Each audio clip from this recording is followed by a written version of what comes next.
Sleeper Wire, the only fantasy football radio show with more than a dozen multi-time, multi-league, multi-year champions. Listen to the Sleeper Wire show every Friday, 4 to 6 p.m. Eastern on Dash Talk.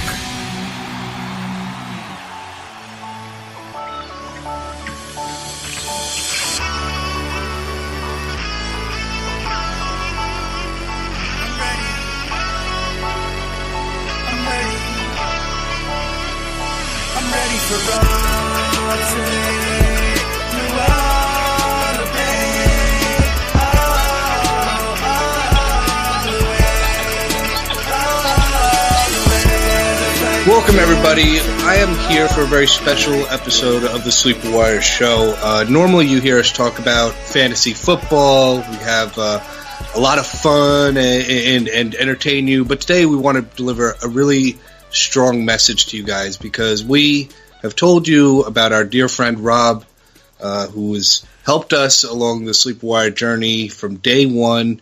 And unfortunately, he's dealing with chronic Lyme disease. We've told you all about his GoFundMe page, so go help him, get him money he needs for the treatments he needs. And you know, we've been trying our hardest to get you guys to go there and help as much as you can. But today, we want to deliver to you the story of what Rob's been going through. So we have a very special guest on with us now. This is Rob's dad, Rob Sr. Rob, thank you for being on the show today. How are you? Thanks for having me. Doing okay. That's good. And how's Rob doing right now? It's just been a struggle. We're on a downhill slide. He's been sick for a really, really long time. And, the good days are few and far between. Yeah, so here's the thing. I mean, we've mentioned Rob before. We've had Rob on for a short interview before, but we've also been doing this now for about 3 years. So maybe there's some people who might have just found out about Sleepwire and what we do. What our goal is here, other than of course talking about fantasy football. So I'd really like to have you tell a story of what happened with Rob. How did he come about with Lyme disease? Well, back in the late 80s, I took a job in Connecticut for a company and moved the family back there. We were actually in Massachusetts for a year and then in Connecticut from 89 to 93. And 2 summers in a row, back then he was 9, 10, 11 years old, 2 summers in a row, unbeknownst to us, he got bit in the head by a tick. He was just out in the trees and bushes with his buddies playing Army and stuff and pulled the bug out of his head and kept playing, never told us. And so we had no idea. And this isn't the correct term, but it was kind of like it was like dormant in him or something. Like he had some symptoms, but it was like he was a carrier without symptoms, although I said that in front of him a year ago or something. He says, "What are you talking about? I had symptoms. I just didn't know what they were." He was getting sick in the morning and things, but he just thought that was life. So he never said anything to us. And, kids have that problem because they didn't eat enough or they need to eat in the morning and their stomach's bugging them. But so anyway, we lived there until 1993 and flash forward to, we moved back to Denver in 93 and, in 2004, he was working with me and we were doing a project downtown and he went to ride with a friend to a shopping mall here called Southwest Plaza. And he was in the passenger seat and they were turning left on a light and an arrow into the shopping center. And an elderly lady ran a red light and broadsided him on Rob's side. And he had a bruised kidney and some neck injuries and things like that.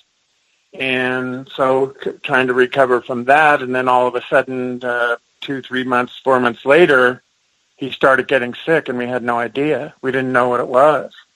And so we went to doctors and went to a special blood doctor, and he couldn't see anything. He noticed that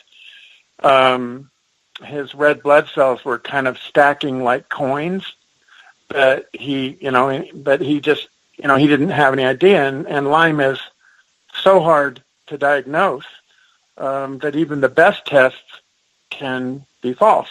And really the only test right now, the best test, is a Western blot.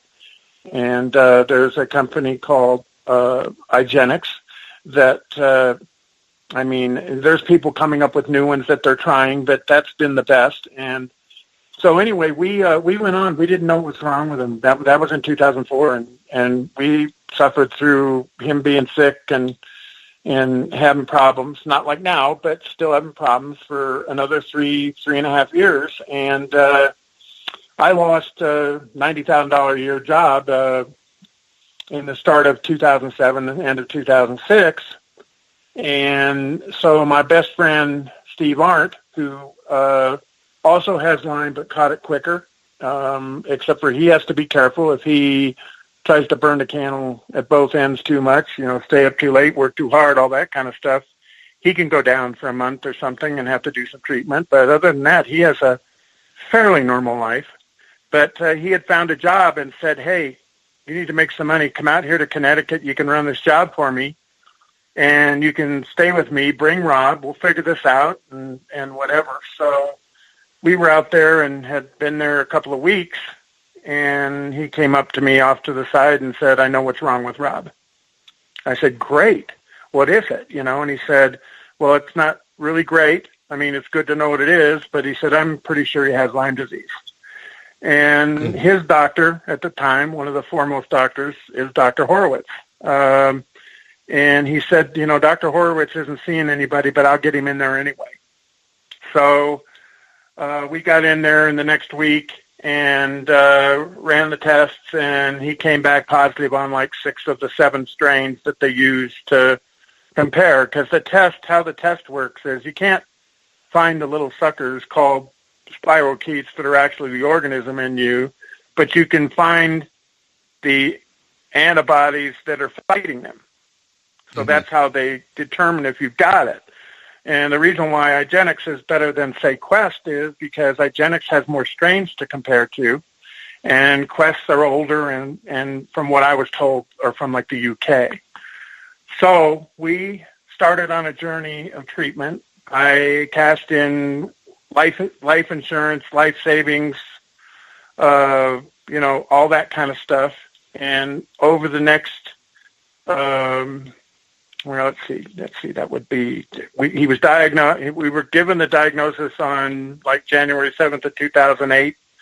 So we started all the antibiotic treatments that were recommended back then. We were doing it ourselves. Rob learned how to change the bags and clean his, he had a PICC line, which goes in kind of under your elbow, and you got to get the antibiotic straight to the top of the heart, the superior vena cava. So in the beginning, he had a PICC line. We did that for about a year, and it broke up inside him, and we could have lost him there. It was terrible. And then we did what they call a Grosjean, which is a tube in your chest. But we had a nurse come and taught him how to do all the flushing and changeovers, and we were doing it ourselves to save money.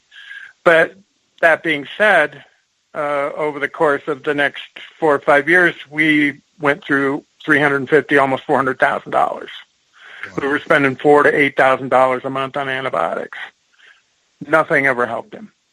He said that if he felt anything, the very first month he might have felt better. That was the only month that Medicaid paid. They wouldn't pay for anything else outside of that. And the reason is, the Infectious Disease Society of America wrote some guidelines in 2006 that said, yes, there's Lyme disease, but 2 to 4 weeks of doxycycline, which is an oral pill just about like, it's stronger than penicillin. It's in that family of antibiotics. And 2 to 4 weeks of that and you're cured, and anything else after that is in your head. Now, they put that in a little bit more of a scientific term, but that's the layman's terms for people to understand. If you got problems after that, you're it's in your head, which I'm going through this every day. So and most people tell you it's not. Well, and Rob, I'm sorry, I don't mean to cut you off. I just wanted to know, when you say that, what they wrote down there, it's all in your head. Can you maybe tell some of our listeners, who maybe have heard of this, where they, or think could be in your head? Tell me what some of Rob's symptoms have been, especially as of late. I know his. We haven't really heard much from Rob because his symptoms have gotten even more severe. Yeah. There's a lot of things, but the main ones are severe exhaustion, severe pain. One of his main things is he starts throwing up and can't stop. So we end up going into the ER, and we go in and get fluids, and he takes a lot of pain meds. So when he can't keep anything down, then as a side note, then he's in withdrawal because he can't keep any pain meds down. So that's making him sick too. So we end up going in for anywhere from 3 to 5 hours, and we do IVs to put fluids back in him, and they do IV pain meds to get him stabilized, and we go home. And he usually, is okay and recovers, and we go on and we wait for the next bout, and we just try and, go from there. Now he has flu-like symptoms is what that is. Some depression, malaise, he's got arthritis type stuff going on, but not like some people. Some people get it really bad. Memory and focus really bad. I mean, he's an unbelievable computer graphic designer, but he can't hardly do any of it anymore. And you guys know that because he was trying to help you with that. Sure. And I mean, he's done things. He's worked with people in Sweden and Denmark, and he did some stuff on Sony, and he did, he should be making buku bucks, having a great life. He wanted to have a family and have kids, and that's not going to happen. And so, and how old is Rob right now? Rob turned 36 in July, first part of July 5th. Okay. So he was born the day after, 4th of July. So, and that was after a severe pop bottle rocket fight he and his mom and I had the night before. So we've gone, we've tried nearly everything. We've seen Dr. Horowitz. We've seen Dr. Jemsik. If you've ever heard of or seen, or if any of your viewers want to see it, I think can be a one-time pain. You can actually see it online. It's called Under Our Skin. And I know the director and producer and the guy that did it, Andy Abrams Wilson. I was at the Manhattan premiere for that. I know a lot. I'm involved with a lot of people, and not as much, but my friend Steve has really dialed in, so we share a lot of information. Also, Dr. Martz, who was in the movie, his PA, he's from Colorado Springs here, and so when we left New York and came back, we did some treatments. He lived with my mom for a while I was finishing a project in a little town on the Western Slope, and through Dr. Horowitz, the doctor we had there, we were doing the treatments, and then he moved to Denver with me, and we had a PA, Mindy Gooden, was doing some of his stuff, but nothing helped. And so you get to a point where, you run out of money. And here's the thing. There's well over 6 million people, conservatively, in the United States, I'm not talking worldwide, have this disease. Mm-hmm. And I talk to many people, they don't have any money, and they can't get anybody to pay for anything. And they can't get even family members to believe they're sick. It's like Rob's mother's side, the grandpa and the grandma. They don't really believe he's sick because you look at a person with Lyme disease, and they don't necessarily look sick. I mean, it's not like somebody that's got a broken arm or lesions on their skin or, a huge scar on their chest or bleed. You just look at him and you go, oh, you don't look so bad. And I can relate. My older sister has lupus, so it's a disease that's very similar. Yeah, I mean, you look at them and lupus you go, is "Oh, actually really close to Lyme. It really is." And you just don't know. And so, we couldn't get any help from them. It's like his grandmother lives in Springfield, Missouri. Her doctor's a country doc, and she talked to him, and he said, "Oh, there's nothing to Lyme. There's probably nothing wrong with him. If he took his antibiotics, he should be fine. He's probably just, like in the movie, he's probably just trying to get attention, or something like that." And so to this day, I mean, those are family members that had money that could have helped that didn't. And, I mean, my mom spent $50,000 of a meager retirement she had helping medication, food, living expenses, because he can't work. I mean, he's in bed 20 to 24 hours a day. And if he's not, he's in a recliner, And so anyway, I get one of the things I really wanted to get across that's not happening, and that's kind of the way it is with Rob. I mean, it's worse and worse. He's in more pain. Nothing's working. We do have a plan. We have a treatment we're going to start in about 2 weeks. Judith probably knows about it, but we're going to do low-dose immune therapy with Dr. Ty Vincent. He was in Alaska. He's now in Hawaii. And he basically developed it for Lyme and associated disease. Rob also has, he's lucky. He doesn't have 5 or 6 like some people. I mean, because when you get bit by a tick, you can have Lyme, you can have Babesia, you can have Ehrlichiosis, you can have cat scratch fever, you can have Bartonella, and probably 2 or 3 others that Judith will remember and bring up when I get done. But Rob has Lyme, and he has Babesia duncani, which is a rare form of Babesia that's incurable also. So Dr. Vincent helped create, or whatever, the Lyme antigen that a lot of people are starting to use. And basically, the cool thing about it is it's fairly affordable.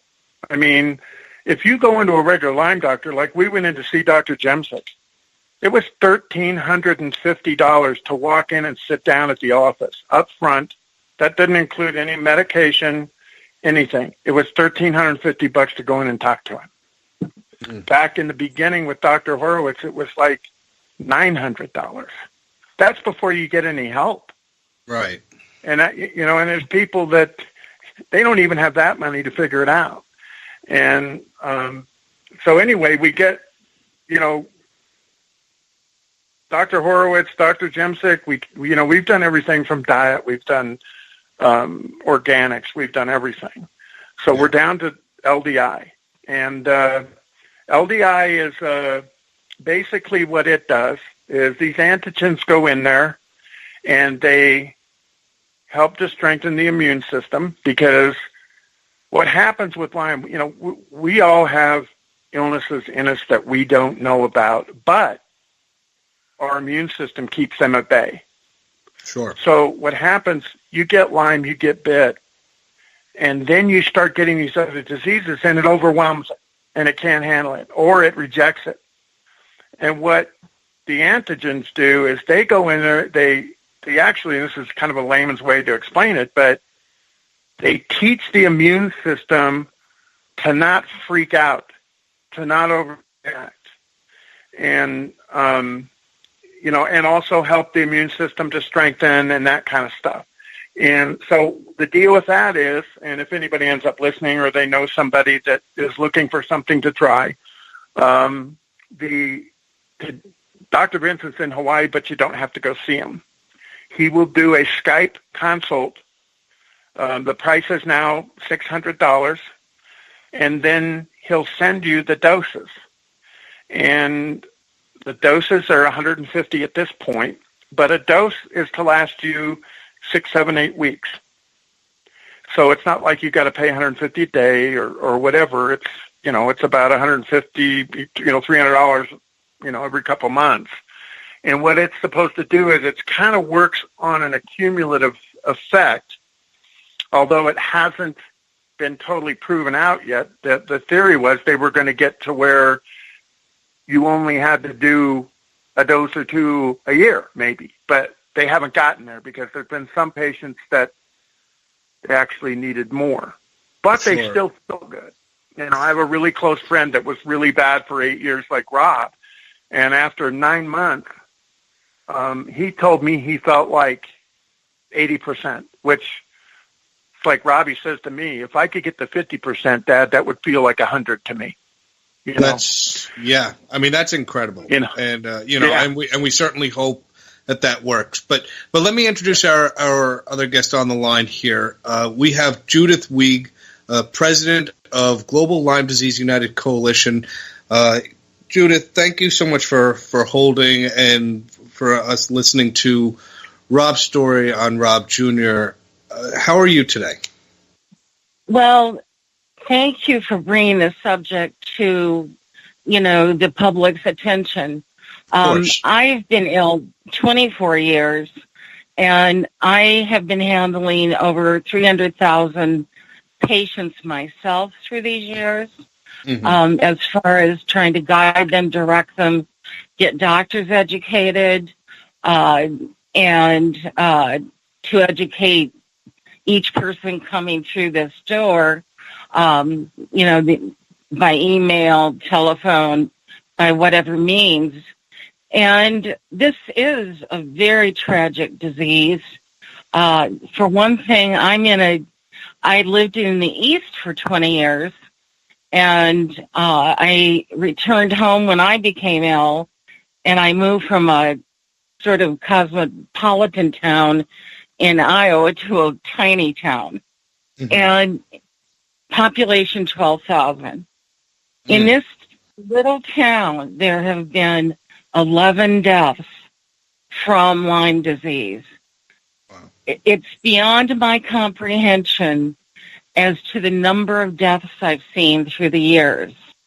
And I think it's outrageous. The problem is, just as Rob Sr. was saying, basically there's a war going on between the Infectious Diseases Society of America and our thinking in the Lyme world and Centers for Disease Control.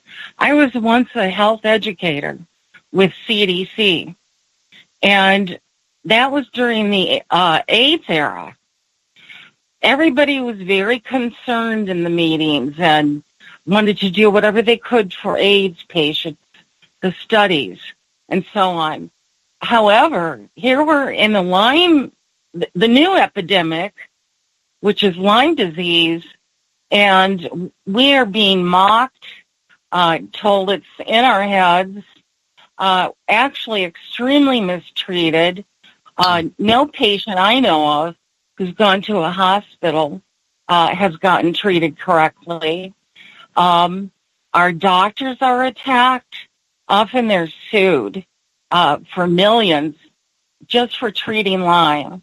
This is a horrific political situation right now. And this is why Rob Jr. is having so much trouble finding treatment and proper care. Our doctors have to charge a great deal because they're sued so much. They're risking their livelihood to treat Lyme. So I don't think this is something, eventually, I'm working in a political arena to change all this. And I actually have been for many years. But we're in the middle of this still, where we're fighting, the powers that be who are, not doing the right thing by our patients. And there's so much misinformation out there. This is why Rob Jr., had to go probably from doctor to doctor to find out what was wrong with him. And, there are different geographic areas for different types of Lyme disease. The strength, the bacteria load, the viral load. Like in the East, there was an island called Plum Island, where there are a lot of studies done, and I'm not going to talk too much about that, but it was right off the coast of Connecticut and Long Island in New York. And I analyzed what was going on there. I had many friends who retired from there and kind of gave me the scoop on what was being studied. And of course, it was using ticks as germ warfare. And some of these ticks, got out of they let cattle with the ticks on them be out in the open on the island. And of course, birds could pick up the ticks from the animals or that fell off into the grass. And all of this was flown in by birds. Even deer came in from the island and dropped these ticks on that coastal area. And I don't think most people realize that ticks are not just in tall grasses. They can be in beach sand. So all of these, the public's at the beach, and many are getting this horrific illness. It's called Lyme disease because so many in the town of Lyme, Connecticut, developed this flu-like illness, with all these terrible symptoms. And so there's a whole circle of trouble around this illness. The other part of this is that there are co-infections that go along with Lyme disease. Someone can have just Lyme disease, but if you have the co-infections, like Babesia, it's very similar to malaria. Bartonella causes extreme brain problems, and Bartonella often is carried by fleas. It's not just the tick carrying Lyme and, all the co-infections. There's Ehrlichia, Rocky Mountain spotted fever, Tularemia, and some of these co-infections can kill a person rather quickly. One thing, back to what carries Lyme disease and the co-infections, it can be mosquitoes, which was published at Iowa State through the entomology department, spiders, some versions of spiders, biting flies, and some little keds, which are on animals at times. So it's not just the tick. And the biggest problem that drives me crazy is that everybody is saying in print that it's the deer tick that passes Lyme. Mm-hmm. The deer tick is the black-legged tick, and every species of tick can pass Lyme. You have a tick on you, you're capable of getting Lyme disease. So I was very interested in Rob's story. One thing, he was right about Igenix Labs. They do a very good job of detecting Lyme disease. And I'm going to give their phone number if anybody would like to order a kit. It's 1-800-832-3200. The problem with not knowing if you have Lyme disease is that it hits you in phases. And often the actual patient who has it can attack the brain quickly, and then the patient can't think correctly. So you need family members around you to try to take over and get you to doctors. When it attacks the brain... I'm sorry, I didn't mean to interrupt you, but yes. I had a question because in relation to Rob's story, Rob Sr. mentioned that back in early 2000s, he got into a car accident, which, he suffered neck injury and a bruised kidney and other injuries like that. And that was about the time where things started to get triggered as far as Lyme disease is concerned. Is this something that's similar in other cases you've dealt with, where somebody goes through either a serious illness or an accident or something like that will trigger the Lyme disease that could have been dormant? Well, this is common, but I would say it's only maybe 15% of the cases. Okay. Usually it can be either way. the tick bite itself can be so virulent that, all the symptoms show up right away. But many have had surgery or a car accident or a divorce, something that, lowers the immune system, and all of a sudden they have Lyme disease. And many people aren't aware that they've been bitten by a tick. So, that ties in with a lot of things. That's the other issue. Often it's the nymph, a tiny little tick that is going to pass Lyme disease, and it can be the size of a freckle. Of course. So you don't often see the tick. Mm-hmm. Now, I mean, with Rob here, what, with his story, and with what Rob Sr. just said, too, about what their next treatment they're going to try, do you have any thoughts on this treatment as far as maybe it's a success or what you've heard with other cases? Well, it's rather recent, and I've only heard about a few cases, and with some it's doing the right thing and others it may not be. Mm-hmm. We're at the infancy stage of research because of the IDSA and CDC, kind of trying to thwart everything, right. Which means there's no grant money awarded very easily to our cause because they don't think it really exists. And I think, in my opinion, I would try anything like Dr. Horowitz is saying is viable. I would go ahead and try and see. One thing I do know, I believe more in stem cell, surgery, helping Lyme patients, but we're not there yet. Yeah. I'm about to send research money to a top university where they're going to be working on that.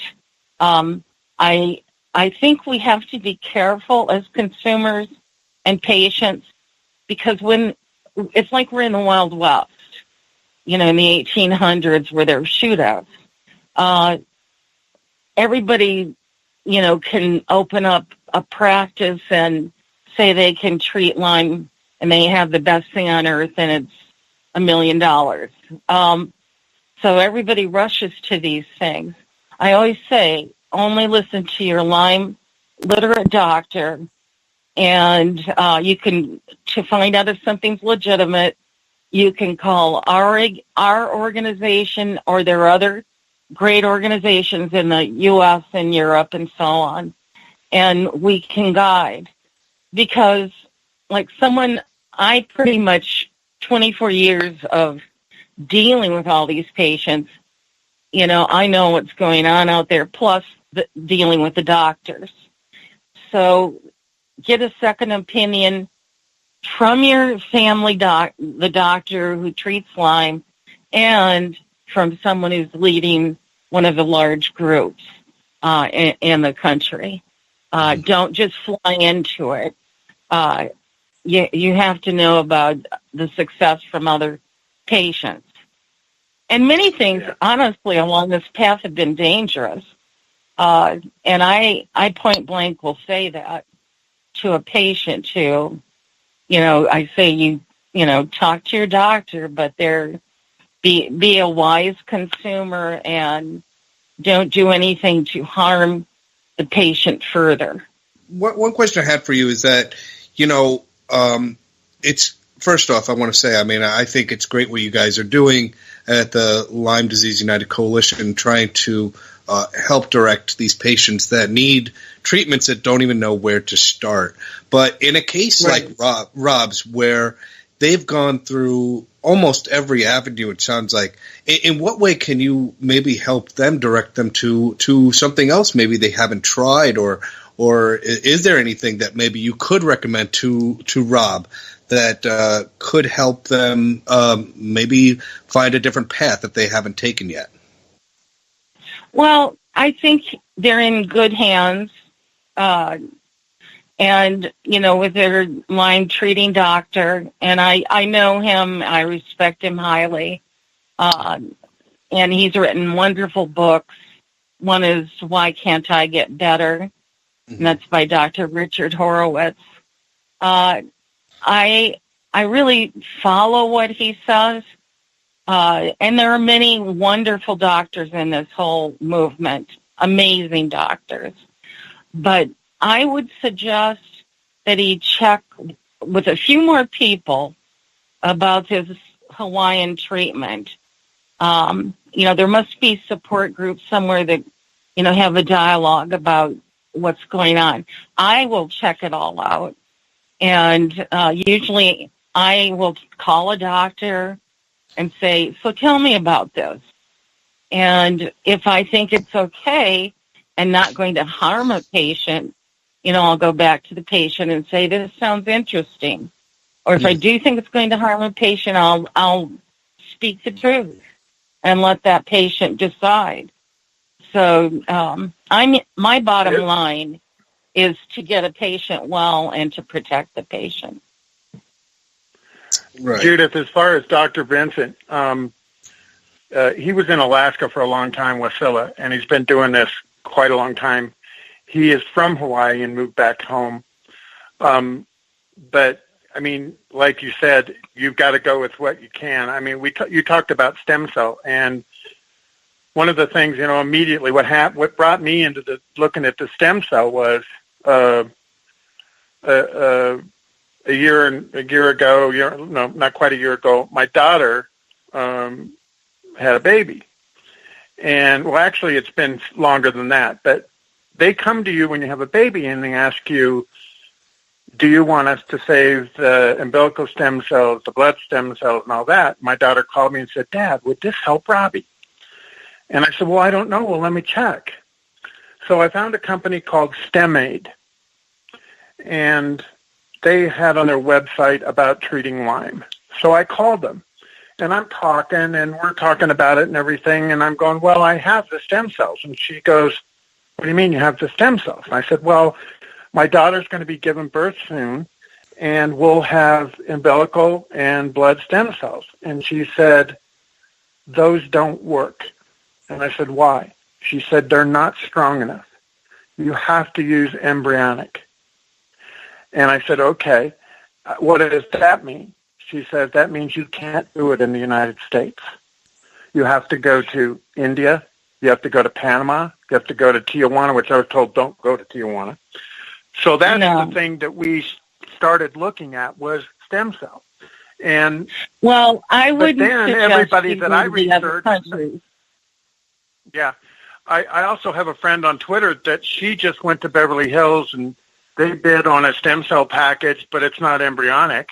And she had it done, and she's in like her third or fourth week. She says she might feel a little bit better, but I'm following her. But we were looking at a cost with airfare, with me having to go with Rob down there, live down there, the time it's going to take us to get him off of the pain meds he's on, because stem cell, you can't do it when you're on the opioids he's on.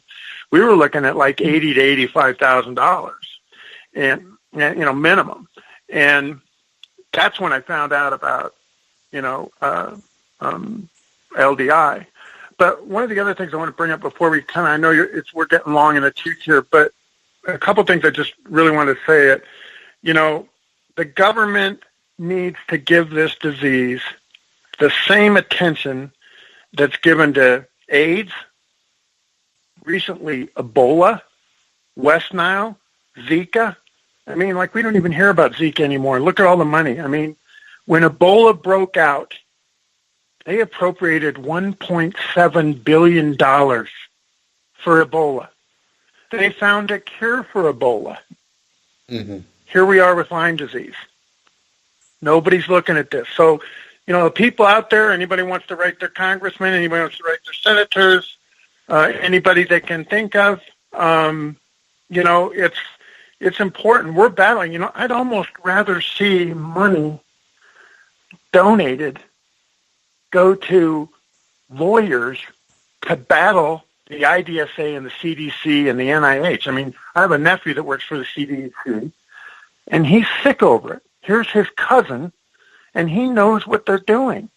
And my nephew is the head of the commission, or one of the heads of the commission that's studying the effects of 9/11 to the first responders. These people are sick and dying also. And, you know, until we beat this, I mean, the other thing that happened is years ago they passed a resolution or whatever that allowed doctors, researchers, universities to patent parts of organisms. Since they did that, this has affected Lyme disease because it's affected the researchers on what they can do, what they can test, and what they can't test. We're dealing with CDC and IDSA, especially CDC. They can patent, you know, for instance, a new vaccine is coming out. They patent the vaccine, and they're making money on this vaccine. This should be against the law, because Absolutely. no governmental agency should profit from anything that goes out to the medical world. And so therefore, you know, this is truly a very unusual situation. I mean, in a way, it's a violation, an antitrust violation. And we are, you know, laying on, you know, dying while they're walking off with this money for something that will harm Americans. So there's a lot going on politically that I really can't talk about here, but I want you, Rob, to have hope because things will change pretty quickly. This has all moved very slowly. So just have hope. And honestly, I do recall talking to Dr. Vincent in Alaska ages ago, and I thought he was a great doctor. So I think, I'm sure he's come up with something good. Well, the people that have actually had success, and I'll give you a prime example, are the people with money. Yolanda Foster, who was on Housewives of Beverly Hills. I started watching because I heard about her. This lady has all the money she needs. She's been to 19 countries, 200 doctors. She has, in her house in Malibu, she has a treatment room with a hospital bed and a male nurse that gives her. She developed her own antigens for LDI, and supposedly she's in, and I never heard anybody use the word remission for Lyme, but that's what she called it. And she and I communicate on Twitter. I haven't talked to her for a while, but her two daughters are two of the top runway models in the world. And one of the daughters and her son, they both have Lyme. But they're out doing everything, so they must be getting what they need. But the rest of us that don't have millions of dollars and don't have the ability to run around, I mean, it's all down to money now. I mean, it's all down to money. And I know I think it can be, Rob, but I also want the listening public to know that I have some doctors, you know, who have been trained, who are not asking for, you know, massive amounts of money, and they're treating Lyme patients very well. Yeah.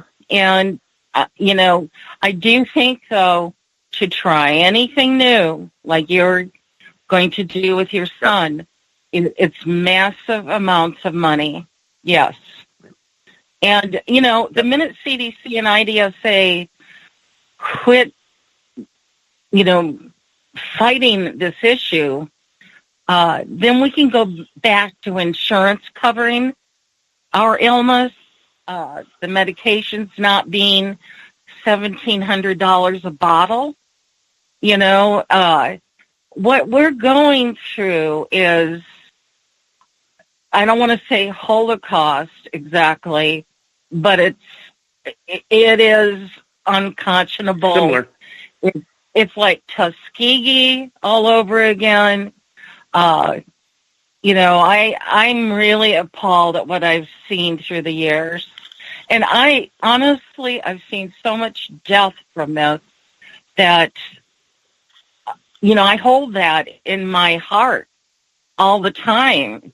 Anybody who's passed from this, I cannot believe we are sitting here having a patient die because two governmental agencies want to downplay what this is all about. And people are going to family practice doctors and they kind of laugh that you have Lyme, or they need to go to a normal psychiatrist. The psychiatrist, I have cases all over where the psychiatrist laughs about things. Once this goes into the brain badly, you cannot imagine what can happen. I mean, I've had people who have been, put into psychiatric hospitals. They've done, one person shot someone because it was in their brain. We have this saga will be known as, in the future, when it's totally, uncovered, will be one of the biggest scandals of American history in medicine. And it's unbelievable. Well, how serious it is for me is nearly every day when I leave, I think to myself, is he going to be alive when I come back? Because it's not actually just Lyme. Lyme puts you in a position to where you're more susceptible to strokes, heart attacks, and things like that. And, I don't have a negative thought, but, I could come home and maybe because I wasn't here, I couldn't help him. And, it's just really sad. And there's people worse. I mean, Robbie and I talk about it all the time. You know what? As bad as it is for us, I mean, we know of a lady that's living in her sister's unfinished basement. This lady sleeps 48 hours straight. She's so sick. She can't get help. And her family's ready to kick her out because they don't even think she's sick. So that's how terrible it is, Well, I'm trying to raise money. I did open a homeless shelter at one time for Lyme patients, but I had to shut it because it was not managed correctly. I am trying to create hospitals and, homeless shelters again in the future. We don't have anything that other illness groups have. And a large part of it is the money because, the AIDS epidemic, everybody's open to donating to that cause now because it's, accepted as an illness, and they have, nursing homes just for AIDS patients and so on. We have nothing, absolutely nothing.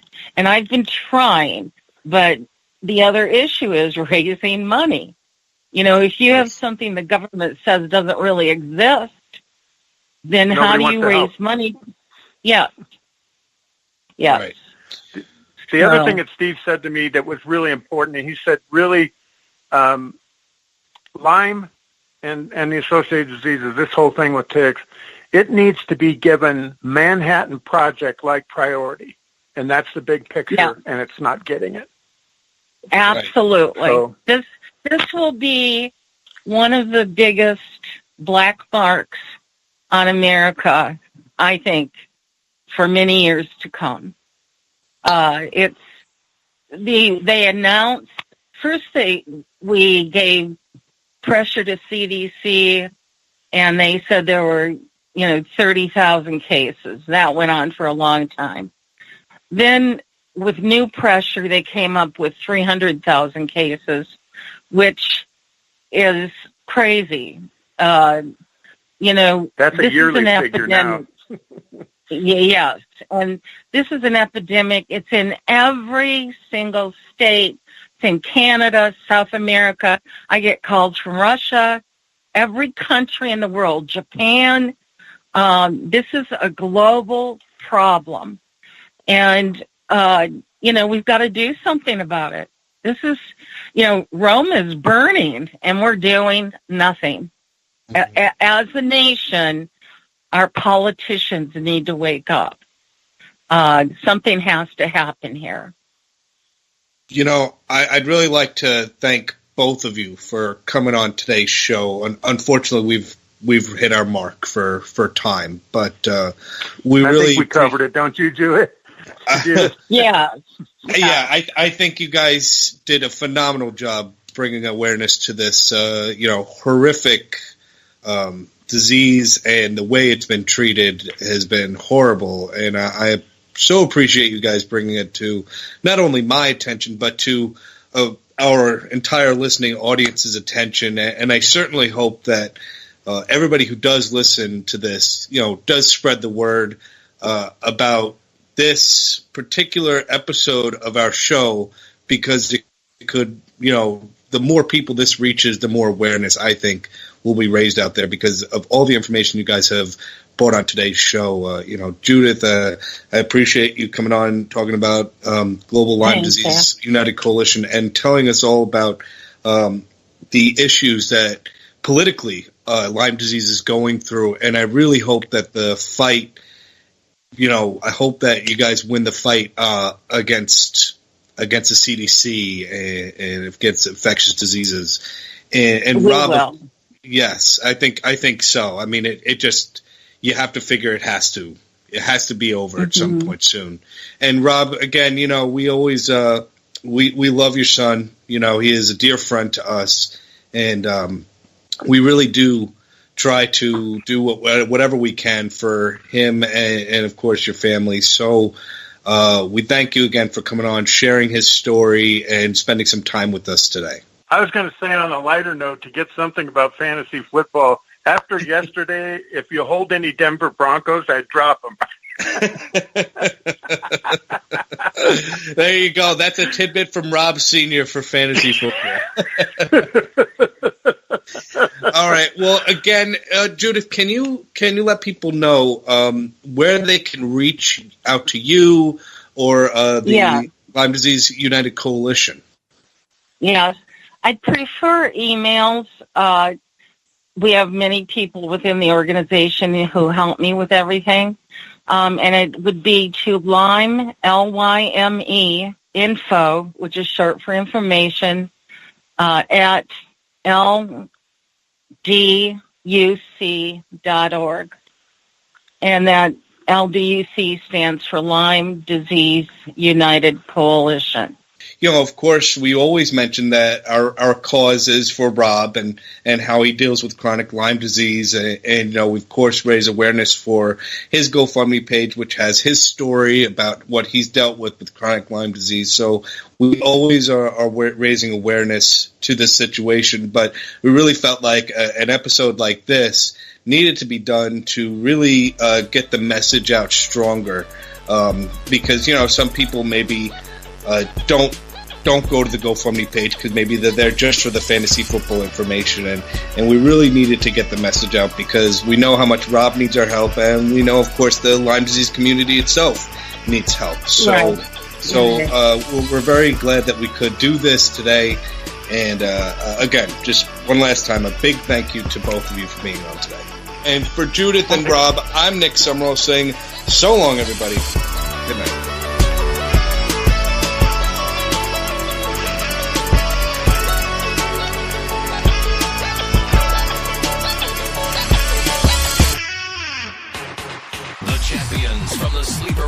Fantasy Football Show will help you win your fantasy football championship. Sleeper Wire, Friday 4 to 6 p.m. Eastern. Sleeper Wire on Dash Talk